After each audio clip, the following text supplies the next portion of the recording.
What's good, y'all? Soul here, and welcome back to the story mode, specifically ramble mode, where we have, podcast-style discussions on whatever the hell I want to talk about. And I've been probably uploading plenty these last couple of days in regards to all of the news that we got in regards to the most recent Nintendo Direct unveiling the Switch 2 and all of the games that are going to be coming out for it and things like that.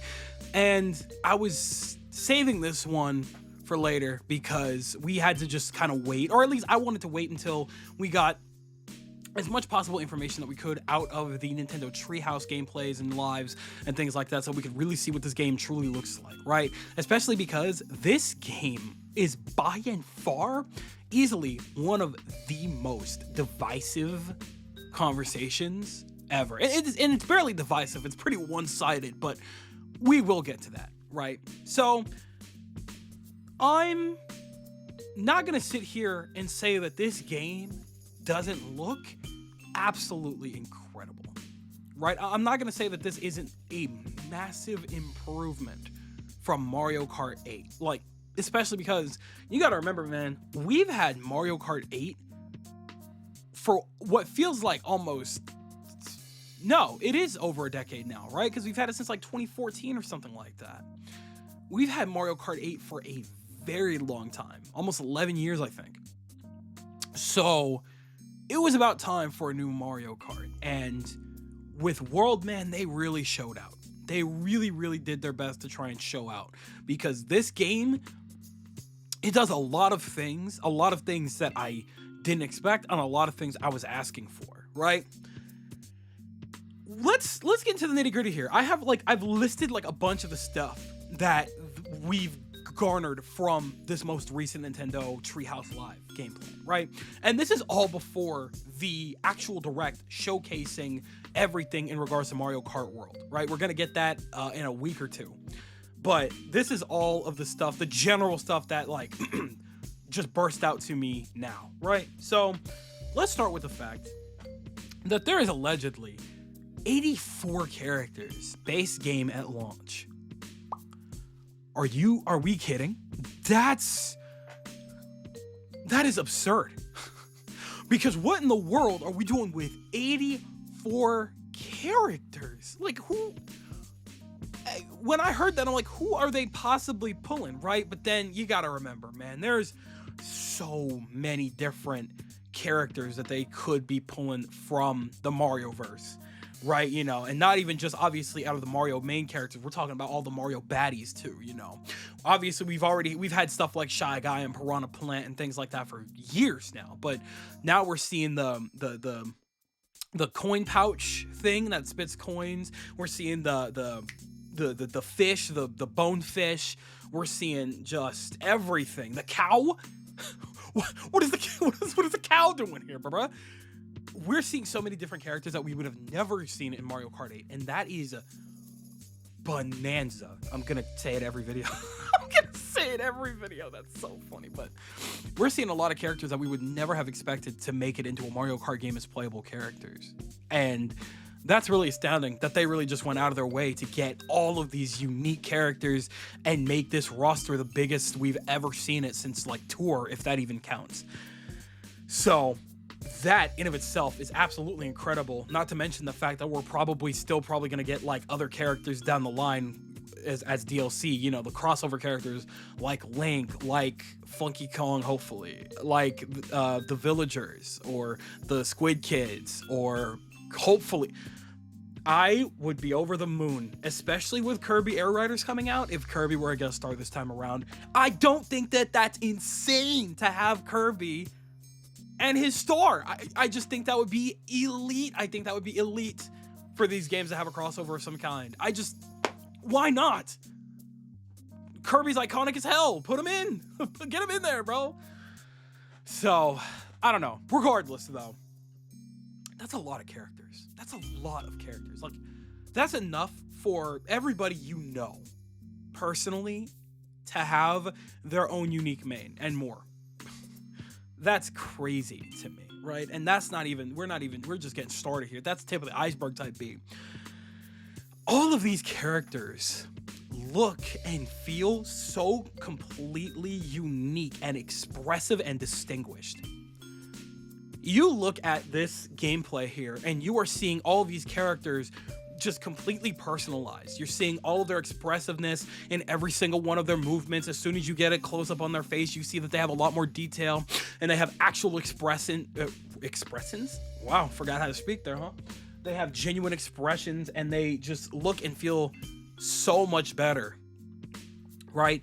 And that doesn't stop at the characters either, like the playable characters. That kind of applies to everything that's happening on those tracks. When you're playing this game, when you're using any item, you feel that. It looks and feels so good, or it looks like it feels so good to use. And you're seeing things like, you know, the bombs. When you throw a bomb forward and it actually hits somebody, you actually see the comical text, the boom.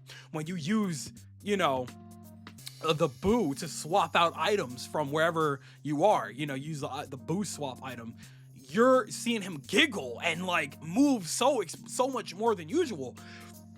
When you get hit with a red shell, it's so much more dramatic. Like your cart is like tumbling and it looks like it hurts. You know what I'm saying? Like it just feels, or it looks again like it feels so good. Like, oh my goodness, this game has so much. They've really learned, and you know, Mario Wonder takes a lot from that. They have really come a long way from the era of Mario that has to have a quota, the era of Mario that has to have a very specific look and standard for every single one of its games. They have come a long way, and all these characters being here, all these expressions and all of the fits that they're getting from these little burgers or whatever, it really shows a lot.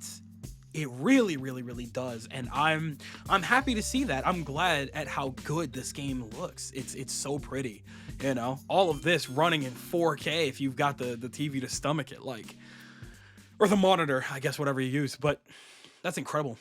That's genuinely incredible. And again, nowhere near the end there.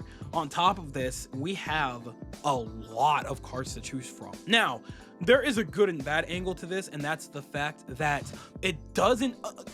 I try not to stare too hard and watch every single minute of the gameplay for Mario Kart World, but from my understanding, it doesn't seem like there seems to be any, like, customization to the carts, which, I mean, I guess only feels weird because we've had it for so long. But to not have that and to just have very specific stats with all of these carts and possibly even the characters, I mean, I guess if there's a lot of carts to choose from, I guess we don't need to get all that excessive and, you know, go crazy with it. So I guess that's fine, but I don't know. It feels very strange to not be able to customize and modify your cart. Like, what are we going to be buying with our coins and stuff now, you know? So I don't really know how I feel about that yet, but you know, I guess for now, I guess it's good that we have so many options to justify kind of not having customization on the carts, because that's kind of their way of saying you don't need it. You can just you know, play around with all of these different carts, and there's probably going to be even more carts incoming soon. So there's just so many things to play with there, and it's really exciting. Now we get into more of the general gameplay aspects, the crazy, insane aspect that there is free roam in an interconnected world. Like, the Grand Prix goes from literal tracks that are interconnected in the world. Like, there's one track in one area, you can literally go into free roam mode and drive from one track to the other. This world is big and interconnected, and you can see that from every track. Like, there are some tracks where you could probably see other tracks like completely, like right there from where you're racing now. It's like, why? Why did we do this? Like, I mean, it hasn't allegedly been done before. Maybe it has. I don't know if Need for Speed has done something like that, but not to this degree. Like, this is just borderline insanity. Like, who? Only Nintendo, right? It's only Nintendo that would do some nonsense like this and be just so flashy about it. And just, I don't know, it's almost obnoxious how insanely, is creative the word? I don't even know. You know, it's just, Like, who came up with this, man? Where did this come from? It's absolutely incredible that we could see all of these tracks interconnected with one another and freely be able to roam between them. And in the Grand Prix, you go from one track to the next and you can physically see that. And on top of that, you have the free roam option to be able to go between all these tracks, practice on them, get a general idea of how they work. And then on top of that, you can invite all your friends to free roam with you and do that, so that when you guys are ready to race, you can see who has the best track knowledge and things like that. And that's just so fun. They didn't have to do something like that. It could have easily just been a new Mario Kart game with a couple of new mechanics, but they went above and beyond. And I'm all for it. I'm all for it. So that's so much fun. That's so much fun. Still not done though. Let's talk about even more gameplay aspects, starting with the fact that there are new mechanics, right? First off, there's a lot of new abilities, right, from these item boxes. You're getting, certain items like it's like a golden shell that shoots out coins and follows the track. That's crazy. That's a thing. Like, you just throw that and you just follow the coin path and you can get more coins, which is above 10. The limit is above 10, by the way. I think like 20 or something. I don't know what the limit is, but insane that's a thing. You have a thing that makes you kind of turn into something of a monster truck. We saw something very similar in Sonic Racing Cross Worlds when we played that beta recently, and there was like a little monster truck thing going on. This seems to be a very similar idea, so that's really, really cool. I wonder if it ups your defense or anything like that. Maybe you get hurt a little less if you use it. I don't know. Again, there's like the like regional items, like the burger that gives you like the tourism outfit or the tour outfit or whatever, or a tourist outfit for Mario and things like that. Don't know the extent of that or what that even does. I don't know if it like powers the character and speeds them up or anything. I don't know if it's anything other than cosmetic. We'll have to see, but just the fact that it's there is really, really cool. And I mess with that very heavily. And there's probably a lot of items that the Tanuki leaf, that's really, really sick. You can definitely, I think somebody mentioned the fact that somebody tried to avoid a blue shell with that, and that might have actually worked. So that's awesome, right? And just moving away from that, the general new mechanics, the newest things that they showed off first, which was the rail grinding, right? It's Sonic. That feeds me so well because I love Sonic and rail grinding in Sonic games. So to be able to see these rail grinding sections where you are literally like speeding up and getting boosts off of rails and you're literally rail switching and things like that is absolutely so good. Like, it helps so much with corners. It's gonna be so absurd to be able to pull off insane tricks like that, because not only is there rail grinding with rail switching, but there is also legitimate like parkour. You are riding off of walls. Within the first 5 minutes of that Nintendo Treehouse Live, where they were showing off the showcase for Mario Kart World, he went from a rail grind onto the wall and stuck the landing and got a boost from it. Are we crazy? Are we and like, that just goes to show, like, there's it's not just certain surfaces. Like there's obviously certain surfaces that are placed with that concept in mind, but like, you could do that virtually anywhere, it looks like. Crazy.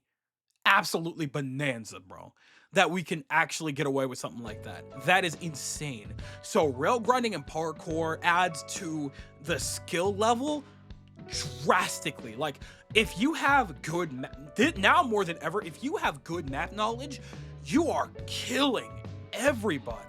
And the fact that there is a free roam mode that allows you to just roam onto these tracks and just go through them so that you can perfect your map knowledge and utilize all of these different like mechanics, whether it be parkour or rail grinding, you will be a god at this game. A god. It's Jesus, man. Shanks almighty. What are we doing, gang? I'm scared. We should not have this kind of power. That's crazy, right? So on top of that, right, we're still not even done. There's more pathways to take.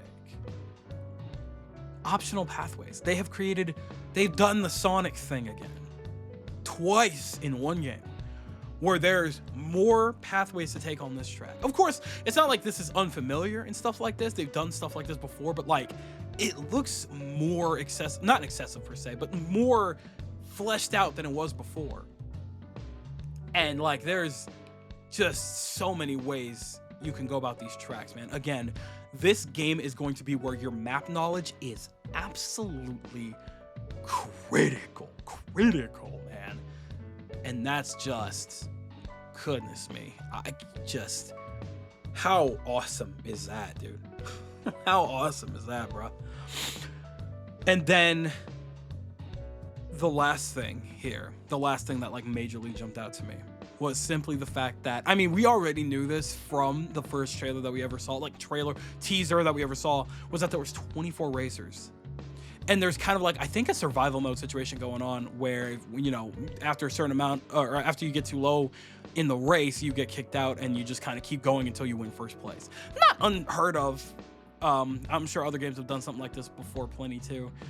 But like, wow, man. Holy crap, that's crazy. Holy crap, that's going to be so excessive to deal with online, bro. I'm going to be sick to my stomach. Getting smashed and then getting put back all the way in 24th place. Man, if the Switch 2 ends up being like $900, I'm gonna pat it gently and then chuck my phone at the wall or something, because I'm gonna lose my mind at the idea of getting put that far back. Sick to my stomach, man. So overall, there seems to be no doubt from anybody that this is a massive, ginormous improvement from Mario Kart 8 and Mario Kart 8 Deluxe, right? I mean, again, Mario Kart 8 was simply the game that we've had for the last decade over. And so all they did was make minor improvements to make it just run well enough on the Switch and make it look good enough on the Switch 1. Totally fine, I can live with that. But this game is such a massive jump because they've had so much time to come up with all these concepts and stuff that it's just incredible how much it feels like we're getting, and it's almost overwhelming to an extent, right? So that's definitely something to look forward to if you can afford it. An $80 Mario Kart game. Nintendo, are you out of your mind? Are you out of your mind? First off, this is being recorded well after the fact that they already pulled back pre-orders on the Switch 2 because of the tariff situation. So we don't even know how much the console in of itself is going to cost now, because it's not $450 or $500 anymore. And at least with the $500 edition, you were kind of getting a little bit of a deal by getting the Mario Kart 8 bundle. So that was the incentive to get that bundle so that you can get Mario Kart at a more reasonable price. Fine, I can live with that. Instead of paying way more, you're paying for that bundle and a little bit of taxes. Fine, whatever, I can live with that. But now this console may be $600 to $700, and then the bonus of being able to purchase Mario Kart 8 separate or even with the bundle. That's crazy. That is insane, asinine. Now, without the bundle, it is straight up $80, and that is no. I don't care how much love, effort is put into this game. Whoever decided this price, you're out of your goddamn mind. Because I get it, from a business perspective, yeah, it makes sense to charge that much because Nintendo made so much money selling Mario Kart 8 for 10 years that of course they figured everybody in every household is gonna want Mario Kart, so we can justify that price. From a business perspective, I get it. But that's so insanely greedy and anti-consumer because God, no. I'm sorry. I don't care if it's free roam. I don't care if it's open world. You can't justify an $80 game.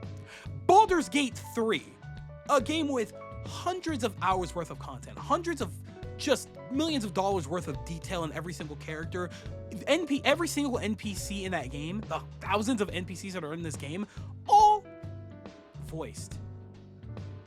Thousands of hours worth of content and replayability, $60. No DLC. And even there's an update coming that's free. That makes it cross-platform, that gives us more classes, that gives us a lot more stuff to do. $60. But Mario Kart, a racing game that gave us rail grinding, parkour, and a lot of characters, $80. You're sick. I'm sorry. You're sick for that decision. And that's why I did this in this particular order, right? Usually I always do the positive negative thing, but like, you see what I'm saying? Like, that is precisely how we felt watching the Nintendo Direct for the Switch 2 reveal, for the Mario Kart World reveal. We were sitting there like, oh my God, there's all these cool details and things like that. Mario Kart World looks so good. $80? Technically speaking, we're getting less out of this probably than we are Tears of the Kingdom. And that's $10 less. Ugh, well, I guess now, not really, because that Switch 2 bundle, oh God, you guys are ridiculous for that decision. But nah, this is not okay. By any means. I mean, I don't know if it's gonna work, but there is good reason why nobody cared about any of the games that were being talked about, because they might not even be able to afford them. Because that's the thing, Nintendo, you need to understand that all these other companies look to you. We've seen this time and time again with pretty much anything, right? You introduce the DS, all of a sudden we got the PS Vita and stuff like that. You introduce the Wii, all of a sudden we have PlayStation Move, Xbox Connect, and things like that. You see the Switch, all of a sudden we have all of these different things that try to make it so that you can play handheld. We have the Steam Deck, we have the PlayStation thing that uses that stupid cloud feature. Die, PlayStation, but you get my point here. So, an $80 game, that's setting a precedent that no, that's not an okay precedent to set, because now other companies are going to be looking at this and be like, oh, Nintendo's doing this, so we could for sure get away with this, because we know that they're going to want these games. We know that they're going to want the next God of War. We know that they're going to want the next, does Xbox have any IPs that are active right now? I don't know, but that's setting a precedent that's not going to be okay for the future of the gaming industry. And I mean, if it crashes again, man, that's y'all's fault, because we're not getting raised wages to be able to afford any of this. It's not looking good. It's not looking good. And you know, y'all were getting spammed, drop the price in those live streams, because that's not an okay price. $70? Pushing it, but fine, whatever. Like, it's kind of catching up with industry standard. Like, I can get it to an extent. Like, you guys put in a lot more polish and care than a lot of other companies do, and I can appreciate that. I totally get it. But trying to set a precedent for $80 games, that's not acceptable. That's just greedy. That is just greedy and not cool at all. So, I don't know. We will see what happens when nobody can afford the Switch 2 or Mario Kart World, because they're both way too expensive to get out here, and sales suffer like a bitch.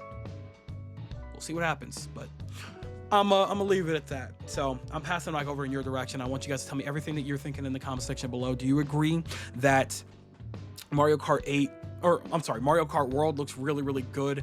And, you know, all of these new mechanics and things like that look really, really swell and awesome and pretty, but the cost of it is actually just genuinely not worth it. Are you agreeing with me on that front? Does it seem ridiculous to you as well? Or should I just shut up? I should just buy the Switch 2 mindlessly, get Mario Kart 8 mindlessly, and just... Why do I keep saying 8? Jesus! Mario Kart World, and just shut up about it, because it's a good game and it deserves the $80 price tag. Tell me everything that you guys are thinking in the comment section below, because you know for a fact that I'm always going to be down there with you guys. But with that, it does appear to be skedaddle o'clock. So I'm going to go ahead and do just that. I'd like to thank you guys ever so much for watching. I truly do hope you enjoyed.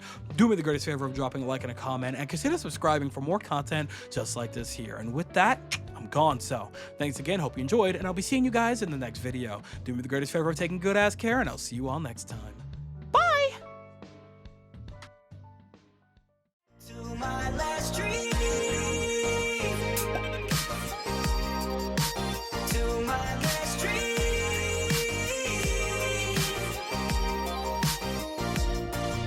Girl,